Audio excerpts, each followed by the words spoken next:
സ്കിറ്റാണ്, ലഹരിക്കെതിരെയുള്ള ഒരു സ്കിറ്റാണ്. കാണുക, കണ്ടു പ്രോത്സാഹിപ്പിക്കുക. അമ്മേ അമ്മേ എനിക്ക് കുറച്ച് കാശ് വേണം. ഞാൻ ക്ലബിലോട്ട് പോകാൻ ഇറങ്ങിയ നിനക്ക് എന്തിനാ കാശ്? എന്തിനാണ് എനിക്കിപ്പോ കാശ്? അമ്മമ്മ അമ്മമാരെ ജോലി നോക്കിയേ, ഞാൻ അമ്മയോടല്ലേ കാശ് ചോദിച്ചത്. കഴിഞ്ഞ ദിവസമല്ലേ 2000 രൂപ വേണമെന്ന് പറഞ്ഞ് അത് നിനക്ക് നീ തന്നതല്ലേ? ചോദിക്കുമ്പോൾ ഇങ്ങനെ കാശ് കൊടുക്കാൻ നിൽക്കരുത്. അത് എന്തിന്റെ ആവശ്യത്തിനാണെന്നെങ്കിലും വിലക്കി കുടിയും. എനിക്ക് കുറെ ആവശ്യങ്ങളുണ്ട്, ഞാൻ പറയുന്നത് കേട്ടാൽ മതി. അതാണല്ലോ ഇവിടെ നടക്കുന്നത്. എന്തിനാണെന്ന് പോലും തിരക്കാതെ ചോദിക്കുന്നത് എടുത്തു കൊടുക്കും. കുട്ടികൾ വഷളാകാൻ ഇത് തന്നെ കാരണം. അതൊക്കെ ആവശ്യങ്ങൾ എന്തെങ്കിലും വാങ്ങാനല്ലേ? അമ്മ സ്കൂളിൽ പഠിച്ച കാലമല്ലല്ലോ ഇത്. നാരായണ നാരായണ, കാലവും മാറി കോലവും മാറി. എന്താ നടക്കുന്നത് ഈ ലോകത്ത്? എന്റെ ഇഷ്ടങ്ങൾ നടക്കണം, നടന്നേ തീരൂ. അതിനുവേണ്ടി ഞാൻ എന്തും ചെയ്യും. അതിന് വിലകിടാൻ അമ്മ വന്നേക്കരുത്. അമ്മേ, ഞാൻ പറഞ്ഞ തുക എനിക്ക് കിട്ടണം. നീ സകല ഭക്ഷണക്കാർക്ക് കൂട്ടു നിൽക്കാൻ എന്നെ കിട്ടില്ല. പലരും ഞാൻ ശ്രമിച്ചു, ക്ഷമിച്ചു. എന്ത് ശ്രമിച്ചു? എന്ത് ക്ഷമിച്ചു? കൊച്ചായിരിക്കുമ്പോൾ മുതൽ വില കൂടിയ മിഠായികളും വസ്ത്രങ്ങളും പറയുമ്പോൾ എന്നെ വാങ്ങി തന്നെ എന്നെ ശീലിപ്പിച്ചതാരാ? മോളെ, അത് മനസ്സിലാക്കി. ഈ സമൂഹത്തിൽ നമുക്കൊരു വിലയും കുറയുണ്ട്. പറഞ്ഞു തരുന്ന സമയമില്ല. എന്റെ ഫ്രണ്ട്സ് എന്നെ കാത്തു നിൽക്കും. എനിക്കൊരു 5000 രൂപ വേണം. തന്നില്ലെങ്കിൽ തിരിച്ചു വന്നാന്ന് പോലെ എനിക്കറിയാം. നിന്റെ അമ്മയുടെ മുഖത്ത് നോക്കി എങ്ങനെ പറയാൻ നിനക്ക് എങ്ങനെ തോന്നുന്നു മകളെ? അമ്മയെ പോയ എപ്പത്തനാണോ?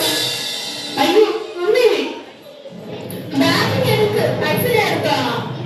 നിങ്ങളുടെ ബാഗിൽ നിന്ന്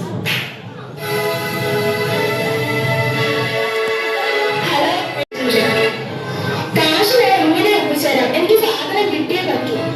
കാശ് കിട്ടാൻ ഞാൻ സാധനം തരത്തില്ല. എനിക്ക് എങ്ങനെയും കിട്ടിയേ പറ്റൂ. നീ കാരണമാണ് ഞാൻ ഡ്രഗ്സ് ഉപയോഗിക്കാൻ തുടങ്ങിയത്. അപ്പൊ നീ എവിടെന്നെങ്കിലും ഒപ്പിച്ച് തന്നേ പറ്റൂ, ഇല്ലെങ്കിൽ എനിക്ക് ഭ്രാന്ത് പിടിക്കും. മോളെ, എന്താ നീ ഫോണിൽ പറഞ്ഞത്? എന്തിനാ എന്റെ പുറകെ നടക്കുന്നത്? ഒന്ന് പോയേ. നീ ആരോടാ സംസാരിച്ചത്? അമ്മോട് പറ. നാശം, വയസ്സായവന്റെ മൂലയിൽ പോയി ഇരുന്നൂടെ? അമ്മമാരെ തട്ടി കിടക്കുന്ന സ്വർണ്ണമാലയുണ്ട്. മാലയെങ്കിൽ മാല. അയ്യോ, ഇരുമോളെ, മാലയെ പിടിച്ച് വലിക്കാതെ.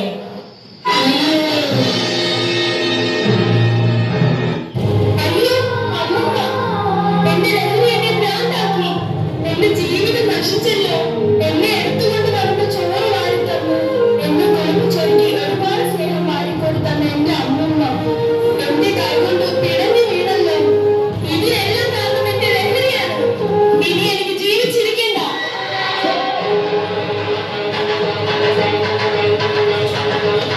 എനിക്ക് ഡ്രഗ്സ് കിട്ടിയില്ലെങ്കിൽ എനിക്ക് ഭ്രാന്ത് പിടിക്കും. ഇനി എനിക്ക് ജീവിച്ചിരിക്കണ്ട. അയ്യോ അമ്മേ,